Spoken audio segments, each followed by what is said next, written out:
Cheide!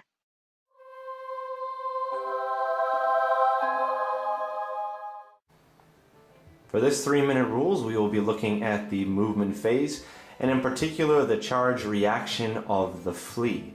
In addition, we will also look at the redirect that can be carried out by the charging unit. This can all be found on pages 17 and 18 of the large 8th edition Warhammer rulebook. To discuss the flee reaction, let's use this example of the Elven archers charging the Goblin archers. Now, you will typically want to declare a flee reaction if you think your unit has no chance of surviving the fight. In addition, were this unit already fleeing, it would have to declare a flee reaction. Fleeing units must always continue to flee. So let's walk through the flee now. This unit has declared a charge, and this unit now will declare a flee. The first step is to simply turn this unit around its center. And we will turn it away from the center of this unit right here. And that will put us in position now to roll out our flee roll. Once we have turned our unit around now, facing directly away from the center, actually let's straighten it out a little bit more. What we'll do then is roll, in this case for infantry, 2d6.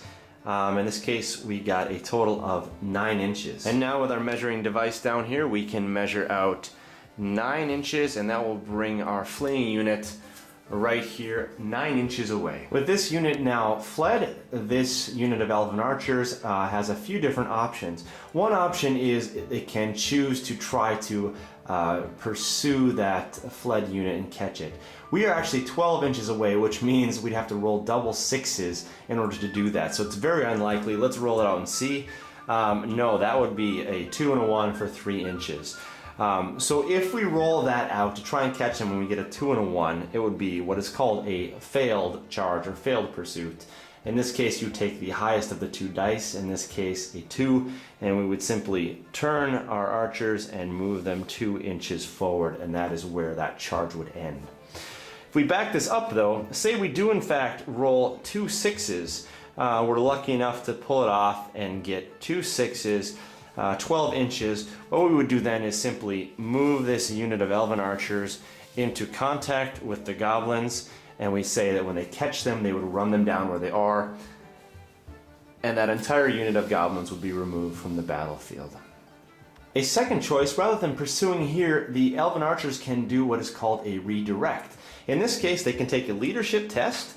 In this case, with a 4, we made it with a leadership of 8, and they can now redirect their charge to a different target that was within range and is possible, in this case, at the Night Goblin Spearmen. So we will do the same thing and redirect the charge here. Now the Spearmen get to make up their own minds if they want to hold or they want to flee.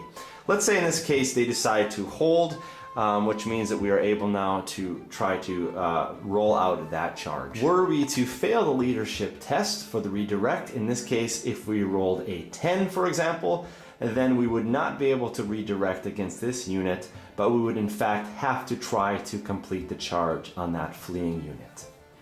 One more important point here is that each unit is only able to make 1 redirect for each turn. 2 final brief points. Any fleeing unit that flees off the battlefield is simply removed and counted as destroyed.